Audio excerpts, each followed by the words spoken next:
Hello नमस्कार, फर्द तलवाना। आज एक ऐसा टॉपिक मैं आपके बीच में लेकर आया हूँ। जैसे हम लोग जब प्रैक्टिस करते हैं ना कोर्ट में एज एन एडवोकेट, तो क्लाइंट का जब हमें सूट फाइल करना होता है, तो ऐसे केस के अंदर अगर आपने फर्द तलवाना प्रॉपर तरीके से फाइल नहीं किया है और उसके बाद में नज़ारत रिपोर्ट कोर्ट के अंदर नहीं आई है, तो आपको पता है क्या होगा? आपका जो सूट जिसमें आपने कोर्ट फी वगैरह सब पे कर रखी है, वो सूट डिसमिस हो जाएगा। एक बहुत ही ज़रूरी टॉपिक है, एंड तक जुड़े हुए रहिएगा इस वीडियो के अंदर, ताकि आप एक प्रैक्टिकल अप्रोच को, जो आपका ये बेरेट है ना, इस बेरेट के साथ में लिंक करके समझ सकें। मेरे पास में ये है लिंकिंग लॉस का सिविल प्रोसीजर कोड यानी कि सीपीसी का बेरेट। अब ध्यान से समझिए, होता पता है क्या है? जब कोई भी प्लेंटिफ यानी कि वादी जब सूट फाइल करता है, अपनी प्लेंट है जो फाइल करता है, और प्लेंट अगर मान लीजिए प्रॉपर है, कंप्लीट है, जो नियम है प्लीडिंग के और जो नियम है ऑर्डर नंबर 7 के, अगर उनकी कॉम्प्लायंस हुई है ना, तो कोर्ट क्या करता है? कोर्ट प्लेंट को एडमिट कर देता है। और जब इस तरीके से कोर्ट क्या करता है? प्लेंट को एडमिट करता है, तो उस केस के अंदर जैसे मान लीजिए कोर्ट ने क्या कर दिया, तो ऑर्डर नंबर 7 रूल नंबर 9 के तहत प्लेंट जो है वो हो जाती है एडमिट। ठीक है, एडमिट होते ही नियम ही आता है कि आपको क्या करना पड़ेगा, आपको पे करनी पड़ेगी पीएफ फी। अब ये जो पीएफ फी है, प्रोसेस फी जो है ना, और साथ ही साथ में नंबर ऑफ कॉपीज, जैसे 5 डिपेंडेंट है तो आपको 5 कॉपी जो है वहाँ पे क्या करनी पड़ेगी, प्लेंट की सबमिट है जो करनी पड़ती है। ये बात ऑर्डर नंबर रूल 7 में दे रखी है।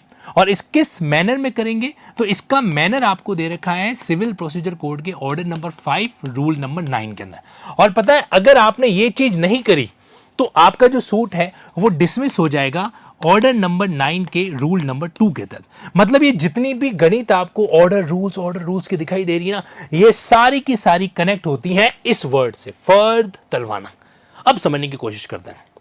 देखो बेसिकली क्या होता है, जनरली अलग अलग स्टेट के अंदर अलग अलग फॉर्मेट है जो हो सकता है। ये है फॉर्मेट, इसको आप प्रोसेस फी फॉर्म भी कह सकते हैं, या फिर आप इसको फर्द तलवाना भी कह सकते हैं। ठीक है, इसके अंदर जो डिटेल आती है, यानी कि सामने वाले व्यक्ति डिफेंडेंट है, विटनेस है, रेस्पोनेंट है, तो उसका पूरा एड्रेस हो गया जो है ना, वो सारा का सारा क्या किया जाता है, इसके अंदर मेंशन है जो किया जाता है। एक्चुअल में क्या है कि कोर्ट जब कहता है कि भाई हाँ पर्टिकुलर रेस्पोनेंट को या डिफेंडेंट को समन जारी करना है, तो उस समय पार्टीज की ड्यूटी बनती है कि वो क्या करेंगे, जो तलवाना है वहां पे जाके उसको फीस जमा कराएंगे। तो ये जो पोस्टल फी लगती है ना, समन को सर्व करने के लिए जो पोस्टल चार्जेस लगते हैं, इसको हम उर्दू की भाषा में तलवाना बोलते हैं, है ना। तो ये हमें क्या करना पड़ता है, जमा है जो कराना पड़ता है। जैसे राजस्थान के अंदर general rules civil and criminal बने हुए हैं, हर स्टेट के अंदर सिविल और क्रिमिनल रूल्स बने हुए हैं कोर्ट प्रैक्टिस को लेकर, तो वहां पर बकायदा कितना बनेगा पोस्टल चार्जेस, वो सारा मेंशन है जो कर रखा होता है।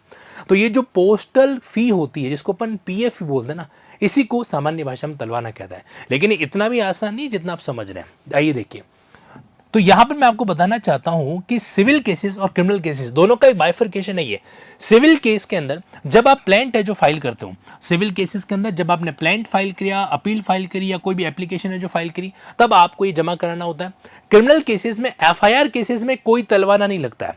लेकिन जब तक भी आप प्राइवेट कंप्लेंट केस है जो फाइल करते हो ना, जिसको अपन परिवाद है जो बोलते हैं, तो डेफिनेटली वहां पर आपको सामने वाला व्यक्ति जिसको आपने एक्यूज बनाने की बात कही है, उसको समन सर्व करने के लिए, उसको वारंट सर्व करने के लिए आपको पीएफई यानी कि तलवाना है जो जमा कराना पड़ता है। कौन जमा कराएगा?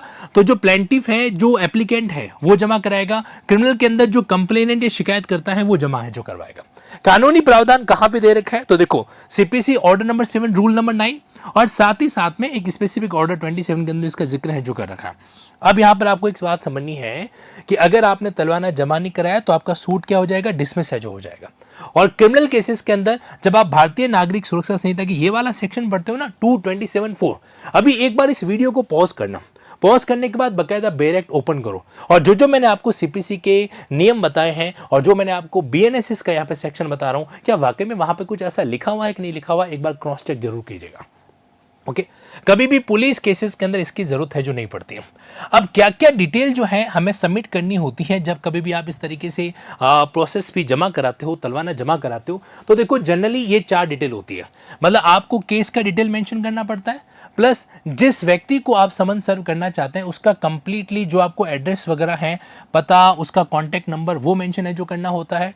प्लस आपको मोड ऑफ सर्विस भी ध्यान रखना है। एक पता है एक चीज और होती है जिसको अपन बोलते हैं दस्ती। कई बार कुछ अर्जेंट मैटर होते हैं ना, तो वकील साहब कोर्ट से रिक्वेस्ट करते हैं कि साहब आप मुझे दे दीजिए, मैं ही उसको सर्वे जो कर दूंगा, तो इसको दस्ती समन भी कहा जाता है। इसके लिए फिर आपको तलवाना जमा कराने की जरूरत नहीं, फिर आप इसको डायरेक्टली क्या कर सकते हो, समन है जो सर्व करा सकते हो। लेकिन अदरवाइज जो चीज होती है वो यहां पर एप्लीकेबल है जो होती है।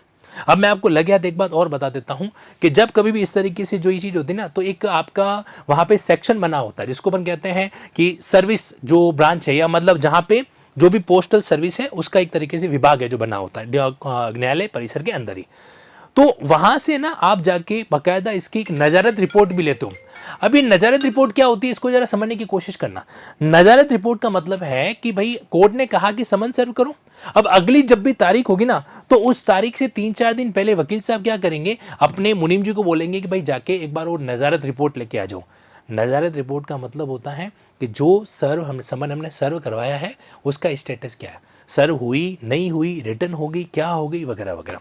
और एक और बात, जब आप ये फर्द तलवामा सबमिट करते हो ना, तो बाकायदा उसकी रिसिप्ट आपको लेनी चाहिए। अगर वो रिसिप्ट नहीं दे तो एटलीस्ट एक्नॉलेजमेंट नंबर आपको लेना चाहिए, ताकि आप क्या कर सकें, उसको अपने रिकॉर्ड में दर्ज करके रख सकें कि भाई हमारी तरफ से जो फर्द तलवाना की जो प्रक्रिया है वो पूरी की गई। तो ये था इस एस्पेक्ट का मेन पार्ट, जिसे हम क्या बोलते हैं, फर्द तलवाना है जो कहते हैं। मैं आपको बताना चाहता हूं कि लिंकिंग ऐप पर जो भी जुडिशरी गाइडेंस प्रोग्राम चलता है या जो भी एडवोकेसी गाइडेंस प्रोग्राम चलता है, तो हम लोग प्रैक्टिकली हर टॉपिक को इसी तरीके से, जैसे ही आपको एजीपी आप ज्वाइन करते हैं, आपको तकरीबन 200 क्लासेस मिल जाएगी जो प्रैक्टिकल एडवोकेसी के एक एक सेगमेंट को क्या करती है, डील करती है। तो एडवोकेसी गाइडेंस प्रोग्राम हो गया या फिर जुडिशरी गाइडेंस प्रोग्राम हो गया, मेरा मेन पर्पस यही रहता है कि मैं कैंडिडेट्स को रियल टाइम जो चीजें हैं उनको थ्योरेटिकल बेरेट के साथ में लिंक करके बताऊं, ताकि उसको कभी नहीं भूलें।